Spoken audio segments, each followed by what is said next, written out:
नमस्कार। रात 10 बजे पूरे दिन के बाद में स्वागत है आप सभी का। मैं हूं आपके साथ श्रवण तंबोले। बुलेटिन की शुरुआत करेंगे बड़ी खबरोों के साथ। छत्तीसगढ़ विधानसभा चुनाव के पहले चरण में मंगलवार को 20 सीटों पर वोट डाला जाएगा।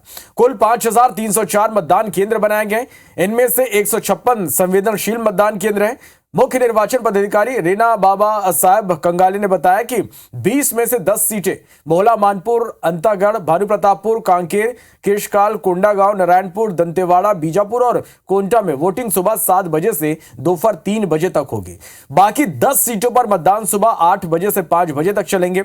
40,48,000 से ज्यादा वोटर अपने मताधिकार का इस्तेमाल करेंगे, जिसमें 1,64,000 ऐसे वोटर हैं जो पहली बार वोट डालेंगे। खास बात यह कि 20 में से 16 सीटों पर महिला वोटरों की संख्या पुरुष वोटर से ज्यादा है। 50% मतदान केंद्रों से लाइव वेबकास्टिंग की व्यवस्था की गई है। इनमें क्रिटिकल मतदान केंद्र के अलावा उन केंद्रों को भी शामिल किया गया है जहां पिछली बार 10% से कम मतदान हुआ था, या रिपोलिंग हुई थी, या फिर 90% से ज्यादा वोटिंग हुई थी और अधिकांश वोट किसी एक उम्मीदवार को मिला था। पिछले चुनाव में ऐसे सभी मतदान केंद्र जहां 10% से कम वोटिंग हुई है वहां से सीधा प्रसारण होगा। ऐसे सभी मतदान केंद्र जो कि संवेदनशील या वल्नरेबल निर्धारित किए गए हैं, उन सभी मतदान केंद्रों में 100% वेबकास्टिंग होगी। सभी क्रिटिकल मतदान केंद्रों में भी जो है लाइव टेलीकास्टिंग आयोग ने मंगवाया है, तो उसी आधार पर इसका निर्धारण हुआ है। चुनाव के इन वक्त पहले केंद्रीय कृषि मंत्री नरेंद्र सिंह तोमर के बेटे देवेंद्र सिंह तोमर का एक वीडियो सोशल मीडिया पर जमकर वायरल हो गया। वायरल वीडियो में एक बिचौलिए से करोड़ों के लेन देन की बातचीत हो रही है। वीडियो सामने आने के बाद कांग्रेस ने मोदी सरकार पर सवाल उठाया और कांग्रेस ने निर्वाचन आयोग से वीडियो की शिकायत के साथ ही पूछा कि इस पर पीएम मोदी और सीएम शिवराज चुप क्यों है। इसके अलावा कांग्रेस ने मांग की कि नरेंद्र सिंह तोमर को केंद्रीय कैबिनेट से बर्खास्त किया जाए और सुप्रीम कोर्ट के रिटायर्ड जज की अध्यक्षता वाली कमेटी से न्यायिक जांच की जाए। कांग्रेस के राष्ट्रीय प्रवक्ता सुप्रीत श्रीनेत ने प्रेस कॉन्फ्रेंस के जरिए वीडियो भी जारी किया।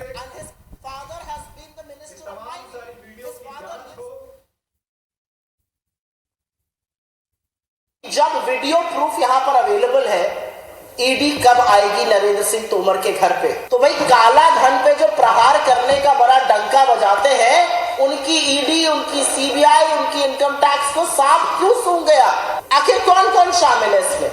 क्या ये सारी कवायद बिना शिवराज सिंह चौहान जी के शामिल हुए हो सकती थी? क्या इसमें केंद्रीय मंत्रियों की साठगांठ नहीं है? क्या वित्त मंत्रालय को यह पता भी नहीं है कि ऐसी बातें हुई है? और अब जब वीडियो आ गया तो उसके बारे में ये लोग क्या कर रहे हैं? नरेंद्र सिंह तोमर के पुत्र ने जिस तरह से उस वीडियो में वर्णन किया है और जिस व्यक्ति से वो बात कर रहा है, उसकी तहकीकात होनी चाहिए। एफआईआर करके ये तमाम सारी वीडियो की जांच हो, और चाहे इसमें नरेंद्र सिंह तोमर भी अगर संलिप्त नजर आते हैं तो पीएमएलए का केस होना चाहिए, मनी लॉन्ड्रिंग का केस होना चाहिए। ग्वालियर राजघराने के मुखिया ज्योतिरादित्य सिंधिया की साख दांव पर है। सिंधिया भी अपनी साख बचाने की पूरी दमखम में यहां पर लगे हैं। इसके लिए वह क्षेत्र की जनता से भी अपने रिश्तों की दुहाई दे रहे हैं। दतिया के बड़ौनी पहुंचे ज्योतिरादित्य सिंधिया ने मंच से नाटकीय अंदाज में कमलनाथ और दिग्विजय सिंह पर तंज कसा। वहीं उनके साथ मंच पर मौजूद गृह मंत्री डॉक्टर नरोत्तम मिश्रा ने कांग्रेस पर जमकर निशाना साधा।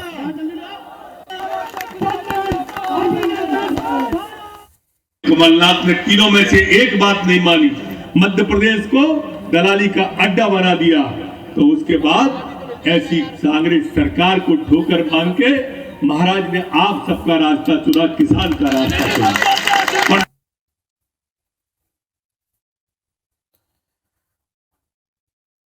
मध्य प्रदेश में बीजेपी का चुनाव प्रचार उफान पर है। सोमवार को रक्षा मंत्री राजनाथ सिंह ने ग्वालियर ग्रामीण के कैंट में चुनावी सभा को संबोधित किया। इस दौरान उन्होंने कांग्रेस पर जमकर हमला बोला। राजनाथ सिंह ने कहा कि जहां भी कांग्रेस की सरकार है वहां सरकारी कर्मचारियों को वेतन नहीं मिल रहा है। बीजेपी का मानना है कि जनता ही सब कुछ है और कांग्रेस के लिए परिवार ही सब कुछ है। भ्रष्टाचार, मोदी जी जब से सरकार चला रहे हैं एक भी भ्रष्टाचार का आरोप नहीं लगने पाए, और कांग्रेस से सरकार चलाई हुई है अधिकांश सरकारों के ऊपर भ्रष्टाचार के गंभीर आरोप लगे। देखिए, ये चुनाव ऐसा है, भारतीय जनता पार्टी के लिए जनता चुनाव लड़ रही है। जनता आशीर्वाद भारतीय जनता पार्टी को खुले आम दे रही है, और दिल से अगर किसी से मतलब सच्चे मन से अगर प्रेम जनता करती है तो भारतीय जनता पार्टी के संगठन से, वो सरकार से करती है। मुख्यमंत्री भूपेश बघेल सोमवार को बेमेतरा के भिबोरी गांव पहुंचे, जहां उन्होंने कांग्रेस प्रत्याशी के पक्ष में प्रचार किया और सभा को संबोधित करते हुए कांग्रेस की घोषणाओं को दोहराया।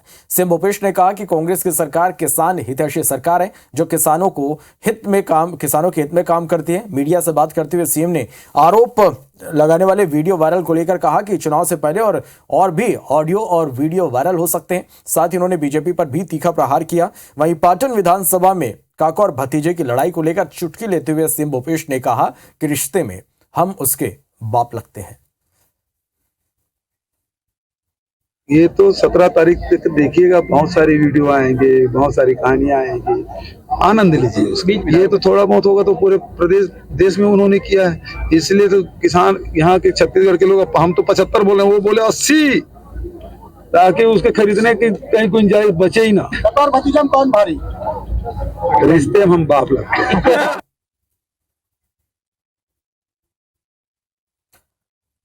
असम के सीएम हेमंत बिस्व शर्मा जांजगीर जिले के दौरे पर रहे। हेमंत शर्मा ने जिले के अकलतरा और पामगढ़ में रोड शो और जनसभा किया। इस दौरान हेमंत शर्मा ने राज्य सरकार और कांग्रेस पर जमकर निशाना साधा।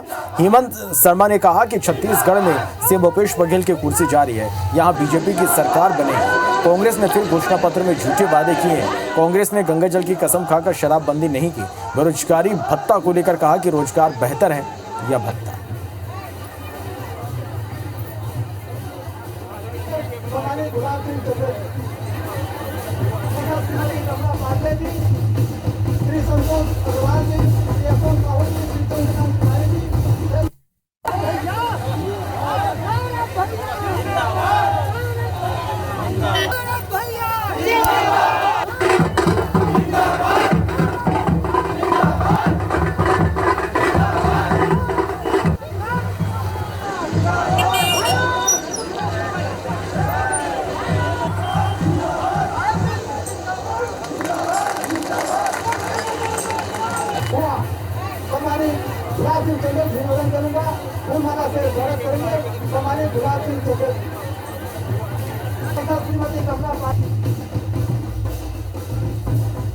कांग्रेस लोग होता है भारत में, लेकिन उनका रिमोट कंट्रोल होता है विदेश में। सोनिया गांधी का रिमोट कंट्रोल इटाली में और भूपेश बघेल का रिमोट कंट्रोल दुबई में। कमल साहब ही चलेगा, बीजेपी का सरकार ही बनेगा, वो तय है।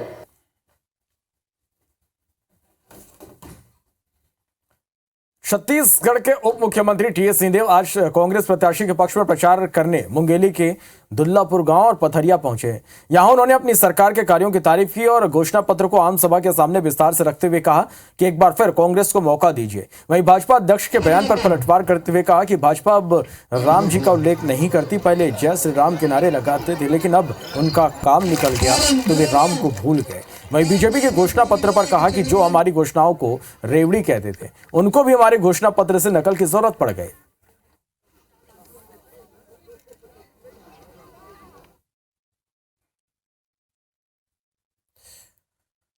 भाजपा के राष्ट्रीय अध्यक्ष जेपी नड्डा रविवार को बिलासपुर पहुंचे। यहां उन्होंने चुनावी तैयारियों को लेकर जिला स्तरीय कोर कमेटी और चुनाव संचालकों की बैठक ली। इस दौरान नड्डा ने विधानसभावार प्रचार प्रसार और तैयारियों की समीक्षा की और पार्टी की स्थिति को जाना। साथ ही पदाधिकारियों को भाजपा के घोषणा पत्र को प्रभावी ढंग से जनता तक पहुंचाने और कांग्रेस सरकार की नाकामियों को बताने के निर्देश दिए। बैठक में भाजपा के राष्ट्रीय उपाध्यक्ष बैजंत पंडा भी मौजूद रहे। अरे निकल के हटो ना, 1 मिनट रुकेगा भैया।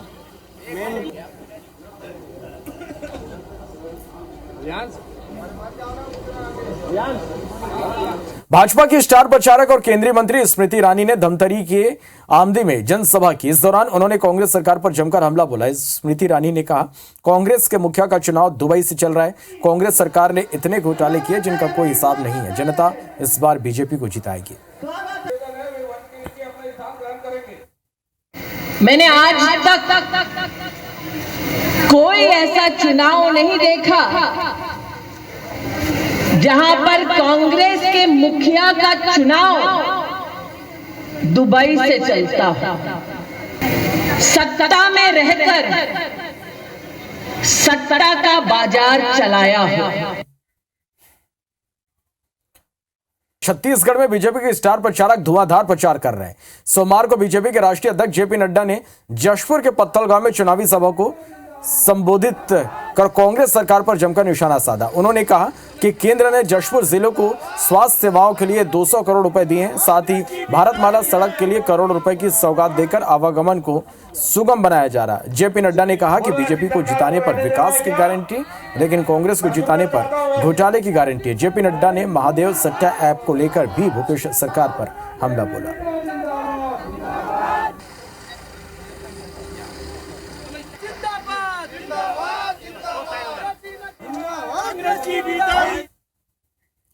केंद्रीय पेट्रोलियम मंत्री रामेश्वर तेली बालोद जिले के संजारी में चुनावी सभा उन्होंने किया। बीजेपी प्रत्याशी के पक्ष में रोड शो के बाद 5 अलग अलग सभा को संबोधित किया। रामेश्वर तेली अपने संबोधन में राज्य की कांग्रेस सरकार पर जमकर कटाक्ष किया और राज्य के विकास के लिए भाजपा सरकार को बेहतर बताया। वहीं केंद्रीय मंत्री रामेश्वर तेली ने बताया कि मेरे पूर्वज बालोद जिला के रहने वाले थे जो बाद में असम जाकर बस गए।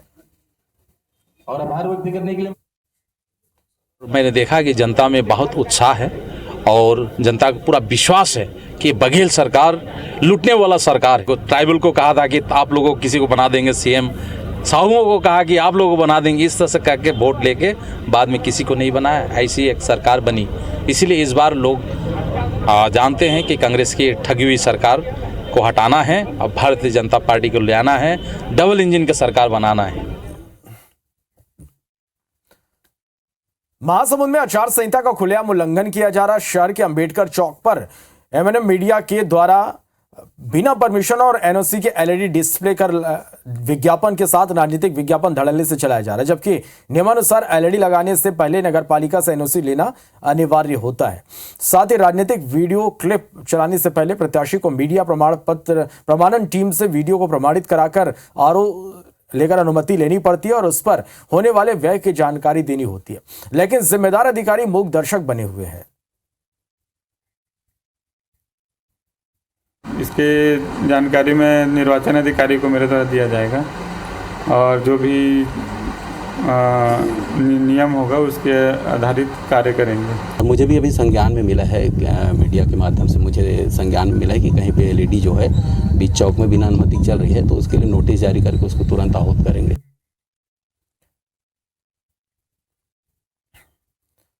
बस्तर में बीजेपी कार्यकर्ताओं की हो रही हत्याओं को लेकर भाजपा के प्रतिनिधिमंडल ने फिर से मुख्य निर्वाचन पदाधिकारी से मुलाकात की।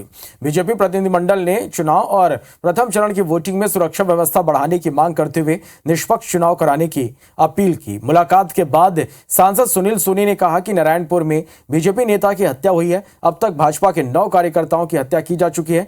नक्सली ऐलान कर रहे हैं कि निष्पक्ष चुनाव नहीं होगा, सभी निडर होकर मतदान कर सकें, इसकी व्यवस्था की जानी चाहिए। चुनाव को प्रभावित करने का काम कर रहे हैं और निर्दोष कार्यकर्ताओं की हत्या कर रहे हैं और सरकार का तमाशा देख रही है। और आज जब चुनाव नजदीक आ गया, चुनाव को कल चुनाव है, तो हमारा जिले का उपाध्यक्ष जनप्रतिनिधि रतन दुबे जी की हत्या कर दी गई और वो भी बाजार के अंदर में। जब वो सभा देकर निकल रहे थे बाजार के अंदर में, जहां बाजार में सभा लिया है, क्या वहां पुलिस व्यवस्था नहीं थी? कहीं न कहीं लगता है सत्तारूढ़ दल निरंकुश हो गई है और उसको रोकने में प्रशासन निष्पक्ष कार्रवाई करने में हिचक रही है। इसी बात को लेकर आज मुख्य निर्वाचन पदाधिकारी श्रीमती रीना बाबा साहब कंगाले से हम लोग मिले थे और उन्होंने जो कहा, उन्होंने जो बात कही कि उन्होंने डीजी के संज्ञान में लाई गई है बात, डीजी को कॉल किया गया था